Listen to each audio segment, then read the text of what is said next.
Accepted.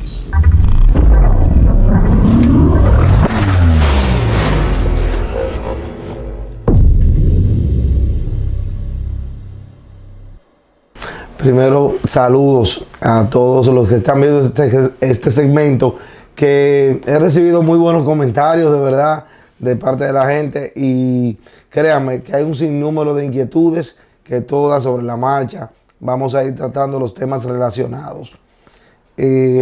Como ya decías, Mariel, el programa anterior hablábamos de que antes de pensar en poner un negocio, para poder llevarlo bien, tenemos que aprender a organizarnos nosotros de manera personal para poder poner en práctica todo en los negocios. Comenzamos practicando aquí. Les decía que las nociones de educación financiera comienzan desde la casa, desde pequeño.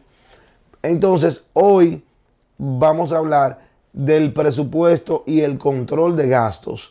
Les había comentado en el programa anterior que el presupuesto es lo que nos dice a nosotros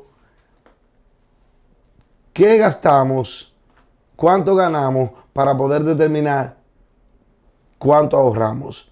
Entonces, la forma correcta de hacer un presupuesto es simple y sencillamente: usted agarra un papel, en este caso que es el método tradicional, el que tenga la facilidad de hacerlo en el celular, en la computadora, en una hoja de Excel, perfecto.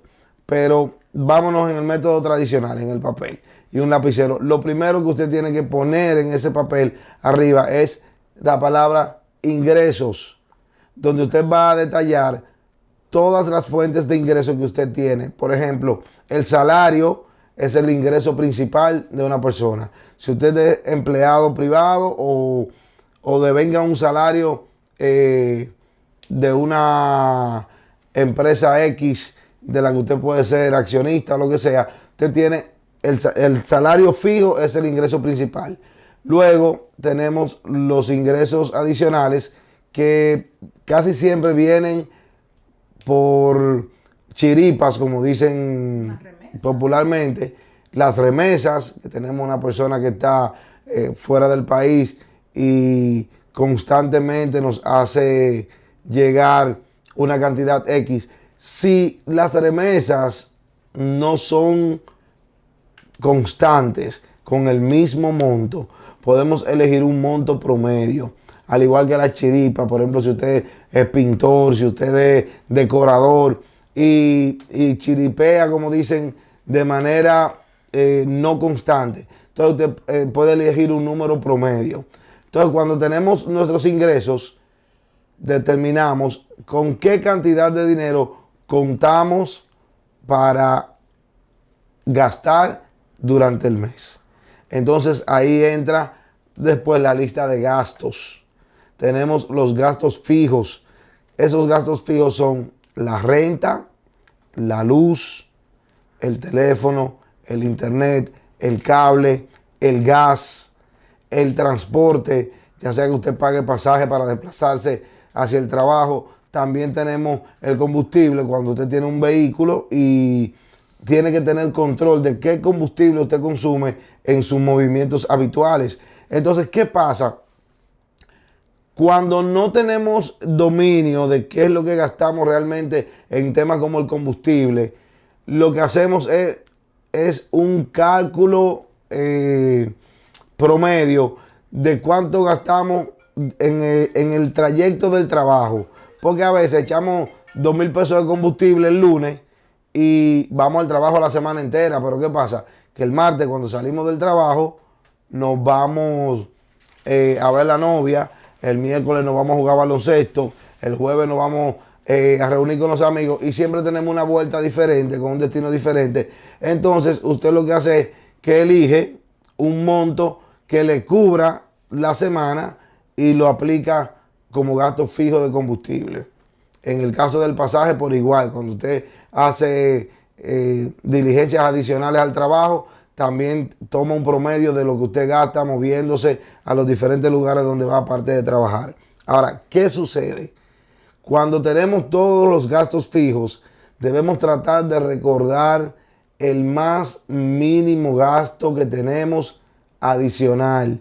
Por ejemplo, cuando usted en el trabajo tiene un break y se va y se para en una cafetería y en determinado momento se bebe un jugo, pero otro día lo que se bebe es un café, otro día se come un sándwich, un día se come una galleta, no son gastos fijos. Entonces, ¿qué es lo que hacemos con eso? Determinamos un monto para el desayuno o la merienda, como lo quieran llamar. Entonces, cuando usted sale en el break del trabajo, si usted determina que son 100 pesos que va a poner para ese gasto, el día que solamente se beba un café y se coma una galletita y no gaste los 100 pesos, entonces es un dinero que le está sobrando. Entonces, para que los números se vean en contra, es mejor que se vean a favor. Entonces, siempre determinamos, cuando no tenemos un gasto fijo determinado, nosotros le asignamos un monto con el que podemos cubrir y que en ocasiones es mejor sobre dinero. Con eso logramos ver cuando el presupuesto está abultado. Entonces ahí es donde entra el control de gastos. El control de gastos es muy importante porque hay imprevistos que se presentan que usted no los tiene en el presupuesto, pero si usted lleva control de ello, usted agarra una libretita y agarra un lapicero y usted tiene su gasto fijo de su pasaje cuando se levanta o de su combustible que lo echa el lunes por la mañana para ir a trabajar, pero resulta que se vació una goma, se paró en la gomería y le puso aire y le dio 50 pesos al gomero. Usted anota 50 pesos del gomero. Cuando a usted le duele la cabeza, se para en una farmacia y compra una pastilla con 30 pesos, usted pone 30 pesos de una pastilla.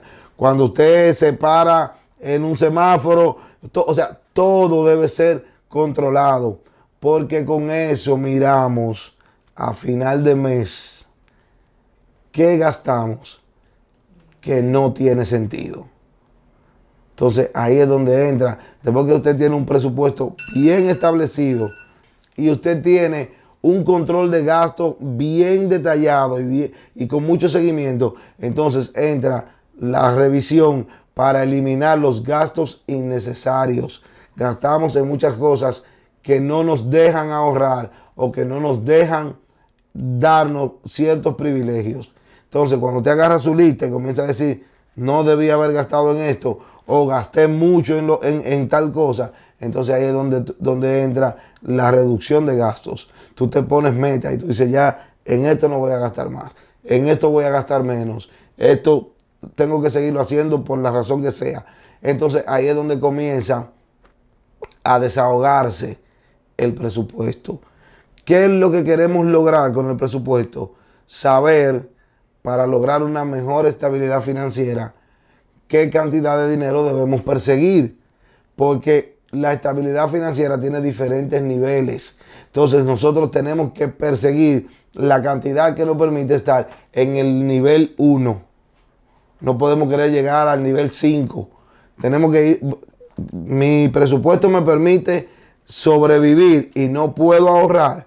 Entonces lo primero que tenemos que perseguir como ingreso adicional es el ingreso que nos permita ahorrar, para después conseguir el ingreso que nos permita invertir hasta que logremos el ingreso que nos permita emprender. O sea, son diferentes niveles que vamos a ir logrando a medida que vamos desahogando el presupuesto y sabemos qué es lo que vamos a buscar.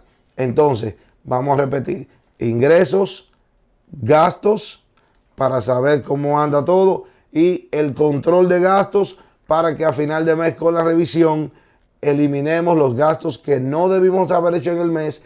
Vamos a reducir los gastos que entendemos que son innecesarios, algunos son habituales y es algo que nos domina, como por ejemplo el café y el cigarrillo, la cerveza. O sea, es difícil dejarlo de repente, pero si miramos con los números cuánto dinero le estamos dejando en cosas que al final no nos están beneficiando al 100, entonces por ahí podemos motivarnos a ir dejando, porque no hay nada que le duela más a uno cuando le tocan el bolsillo. Así que yo espero que todo el que tenga su presupuesto bien hecho para el próximo programa lo comparta.